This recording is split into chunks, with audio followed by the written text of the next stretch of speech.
आज के इस वीडियो में हम लोग देखने वाले हैं दिनांक 24 सितंबर 2024 का प्रार्थना सभा में पूछे जाने वाले प्रश्न और उत्तर। दोस्तों उससे पहले देख लेते हैं आज का सुविचार। ठीक है, आज का सुविचार है शिक्षा और संस्कार जिंदगी जीने के मूल मंत्र हैं। शिक्षा और संस्कार, ठीक है, ये दोनों क्या है, जिंदगी जीने के मूल मंत्र हैं। शिक्षा कभी झुकने नहीं देती, शिक्षा कभी झुकने नहीं देती है और संस्कार कभी गिरने नहीं देती। इसलिए दोस्तों संस्कार और शिक्षा दोनों ग्रहण कर लेनी चाहिए। ठीक है दोस्तों, सबसे पहले देखते हैं प्राथमिक स्तर के यानी कि 1 से 5 तक के लिए सामान्य ज्ञान प्रश्नोत्तरी। ठीक है, तो पहला प्रश्न है पंख नहीं उड़ती हूँ पर, हाथ नहीं लड़ती हूँ पर, तो क्या है, पतंग। ठीक है, ये पहेली था। और दूसरा इसमें प्रश्न है तेज का विपरीतार्थक मतलब उल्टा शब्द क्या है, तो उल्टा शब्द क्या हो जाएगा, तेज का धीमा। एक वृत्त में कितना केंद्र होता है, तो एक वृत्त में एक ही केंद्र होता है।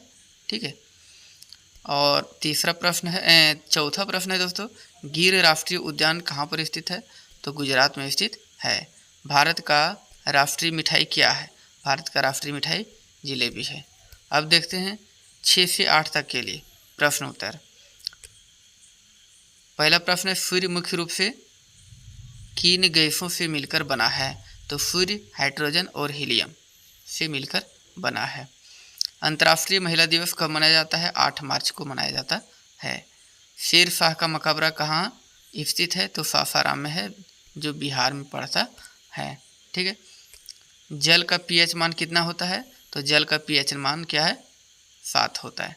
ठीक है, चलिए दोस्तों अब देखते हैं माध्यमिक स्तर के यानी कि कक्षा 9 से 12वीं के लिए सामान्य ज्ञान प्रश्नोत्तरी। ठीक है, और इसमें पहला प्रश्न है किस देश को सफ़ेद हाथियों का देश कहा जाता है, तो थाईलैंड को कहा जाता है सफ़ेद हाथियों का देश। भारत के राष्ट्रीय ध्वज का डिजाइन किसने बनाया था, तो पिंगली वेंकैया ने इसका डिजाइन बनाया था। विटामिन डी का वैज्ञानिक नाम क्या है, तो विटामिन डी का वैज्ञानिक नाम कैल्सीफेरॉल। ठीक है, ज्वालामुखी पर्वत किस आकार का होता है, तो ज्वालामुखी पर्वत शंकु के आकार का होता है।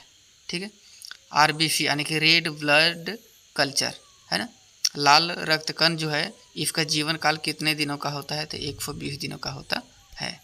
ठीक है दोस्तों।